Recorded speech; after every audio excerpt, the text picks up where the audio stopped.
Hey guys, CJ here and Wiley here at Wiley and Company. We're still breaking him in. He's the CEO, but he's only 10 months old, so he's got a lot to learn. All right, buddy. Glad you showed up for work today. Okay. All right, down, down, down, down, down,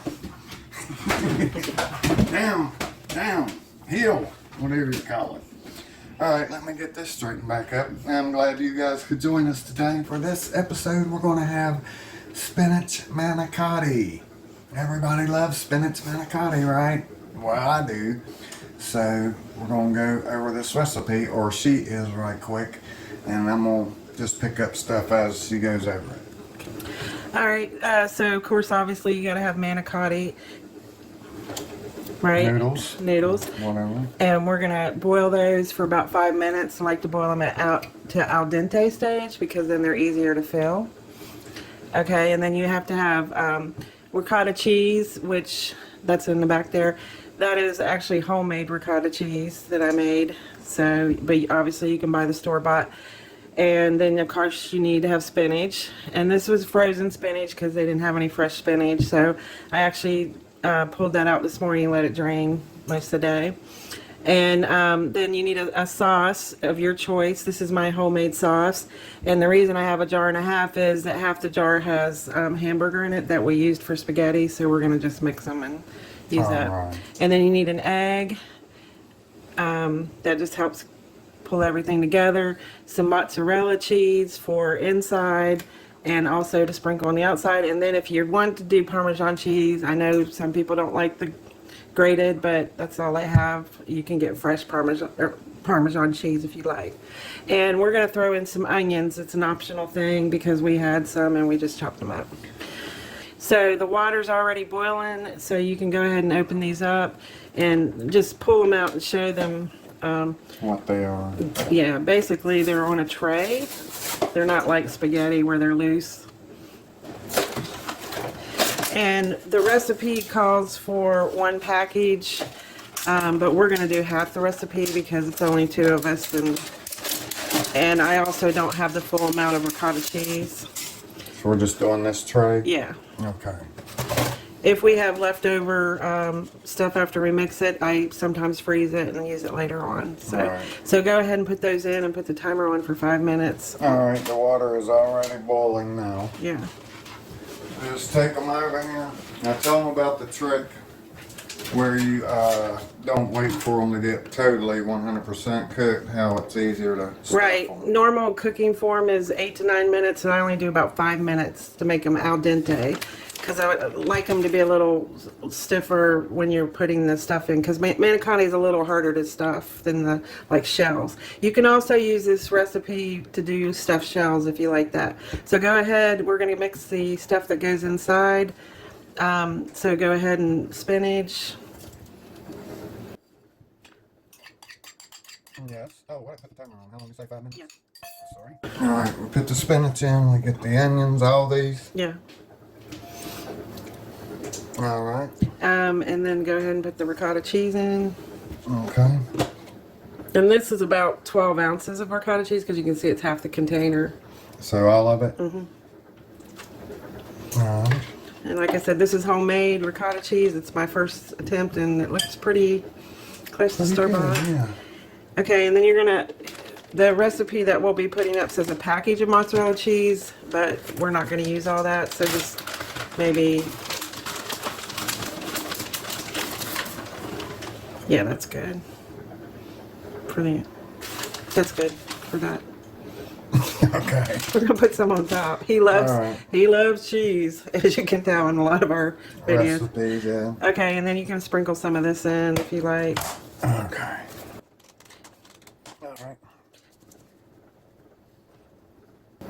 That's good. All right, so I would say that was probably like 4 tablespoons or so. And then the egg. And then the egg. 1 egg from 1 chicken.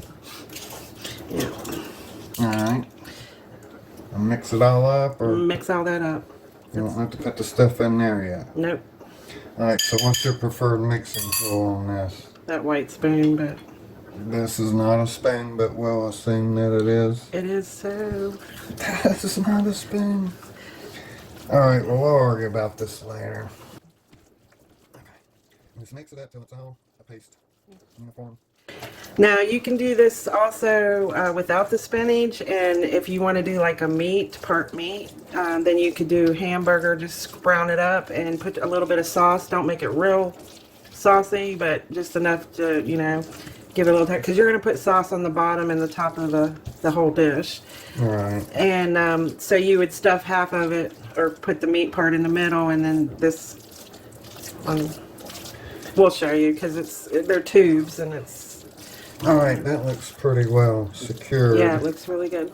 Okay, so take that other bowl that I've got sitting over there. Yes. And go ahead and put some of the meat sauce and then some of the regular sauce. This is my homemade tomato sauce. How much tomato sauce? Just take all of it and put it in a bowl. This whole thing? Yeah. We're going to mix because there's not enough to, and it's thick. Do it all. Okay. Yeah. Alright. So good. Well, just give me a second here. Well, I didn't know if you understood what I said. You know, sometimes. Alright, now what's your preferred method of getting this out? Just pour it. You don't want to stir it up? No. You don't? Okay. Do about half. There you go. And then just get a spoon and stir it together. Okay, now. Alright, so this is probably what? A quart? A quart of sauce. Yeah. At least, probably. A little bit over maybe. But like I said, you can use whatever sauce. If you got homemade sauce, or you like ragu, how do you say it? Ragu, yeah. Whatever sauce you like, use it. Alright, and now? Alright, the things are about done, so you'll go... Fish them out and put them in here? No, you'll put them in the strainer in the sink and rinse them off. Oh, why you gotta rinse them? Just rinse them real quick with the cold water, and then put them... cool them off just a little bit? Yeah, you just pour them. Oh, okay, I got you. Alright. Alright. Okay, so did I set a table knife out? Because that's the easiest to put them. Yeah, there it is. Alright. How hot are they? 'Cause They're cool. Okay, so basically I just stuff one side as best I can, and then I stuff the other. Oh, wait a minute. Wait a minute. Go ahead and put some sauce in the pan. Alright. Oh.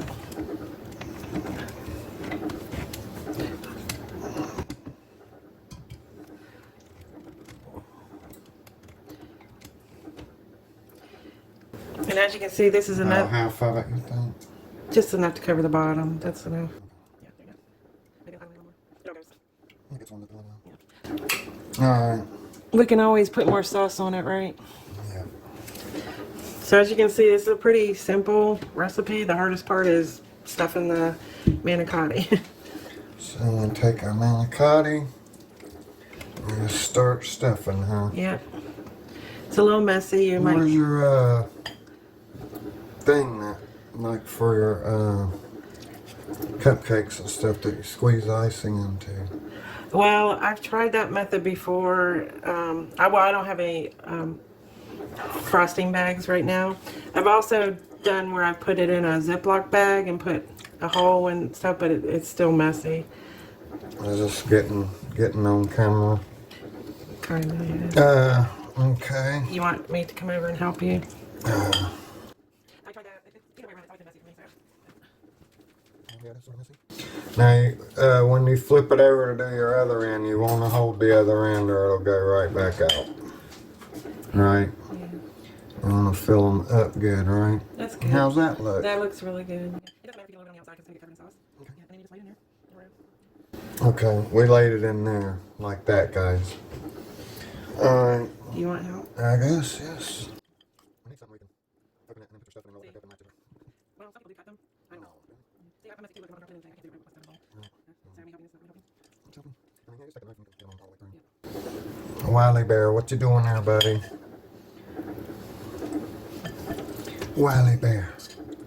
Say, I'm not in the production. I always want to be in the production. Don't you, Wiley Bear? Yeah. Here's number 2. Oh, okay. Maybe somebody has a better, easier technique and take suggestions. Yeah, sure. I mean, I've done it many times, but this is usually how it ends up. It's still good. I mean, Yeah. it's like my extra stuff. It's fine. You can use later. Or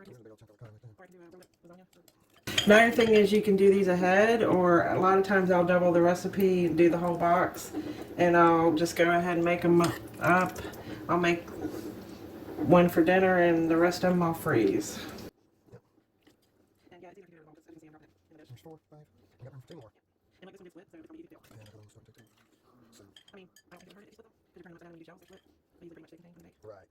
and you do run it with onion or whatever it is they want to do. I know you've made this so many times and it's good, but I never realized how easy it is really besides this part of it. Yeah. Yeah, the hardest part is that. Alright. Alright, so we'll move that out of the way so you can do the last part. Alright. Right on. And so now we're going to put more sauce on, right? Right. And we're just going to put the rest of it on. Well, I don't know. Will the rest even fit in here? It looks like it's a close call. Well, I guess it is. we got basic measurements, but you put on the sauce to your preference. And Yep. the cheese too. That's what's good about cooking is you can make it to your taste and have the best meal you ever had every time you eat. Alright, so we'll spread this over, huh? Yep. And then just top it with some of your mozzarella cheese. Alright. Good? Yep. Alright, now we're going to do the mozzarella cheese and the Parmesan. You put the Parmesan on last or first? You can put some on first. Oh, okay. I don't always put Parmesan on it. It's just Now we already put some in. yeah, I don't.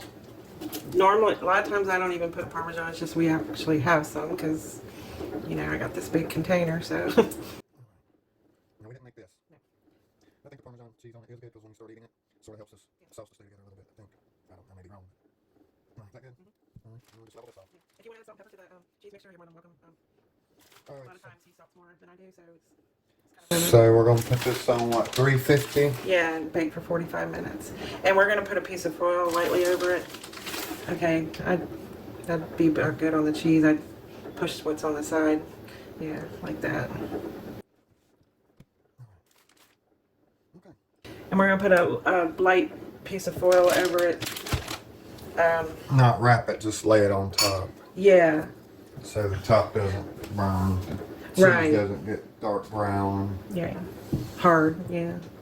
And I've made this, put it together and froze it for a month and taken it out and had just cook it for 45 minutes frozen. You know how you buy frozen lasagna and stuff like that. So we can just use this. Yeah, that's And fine. it's just a guard, right? Yeah, Put that on. Just over it like that. yeah, not too tight because the cheese will stick to it. Right. Alright, and is it ready yet? It's still preheating. Yeah. Anyway, we're going to wait on that to preheat a minute and then we'll stick it on in there, but I can vouch for it as a good tasty meal, and it was a lot easier than what I was expecting. You know, I'm a newbie. I just eat. I don't really make a lot of food unless it's meat. That's me. I'm the meat guy. But there we go. So let's get her on in here. And we're going to bake for 45 minutes, guys. In a toaster oven. Yeah, this is the first video you watch of ours. We don't have a full pork oven, so everything gets baked in the toaster. Alright guys, that's what we got. We'll check back in 45 minutes, show you what the final result is. I'm not going to be taste testing this one, am I? We're not eating this yet. We got the other food that we got. Okay, whatever. Alright, well, we'll see. I'm stuffed right now. Hold on. Okay. Alright guys, we got our Spinach Manicotti out of the oven. And it looks real good, and we got this boy right here is big. So let's take a look at it. And we'll go ahead and get a little bit out here to sample. I don't know, it's probably going to be too hot to sample, but we will dish a piece out so at least you can see it, because you really can't see much here. I guess we'll get one of these pieces on the side, huh? I guess, right? I guess that's about the right size. I don't know if it's going to come out right or not. Probably not because it's really hot. Yeah. But you get the general idea. Well, maybe I did put too much cheese on it. That's sort of Wow. pulling it together. Yeah, no, that's not right. That's what you got there. So, yeah, it's definitely too hot to try right now, but Yeah. so there you go, guys. Spinach Manicotti, a great meal, easy to make. Appreciate you guys hanging in there with us today, coming by and giving us your time and watching what we're doing here, and we really appreciate it, and we hope you will continue to come by and support, and we'll catch you guys on the next video. God bless and take care of yourself.